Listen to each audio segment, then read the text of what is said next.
How to open Live Oak Bank account?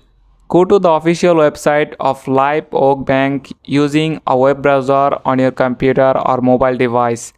Look for the section of the website that provides information about the types of account they offer.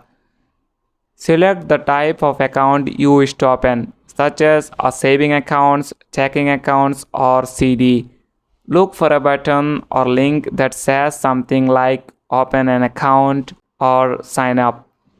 You will be asked to provide personal information such as your name, address, date of birth, social security number, and contact information. Make sure to have this information in hand.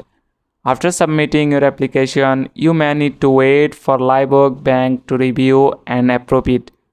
That's it. Thanks for watching the video.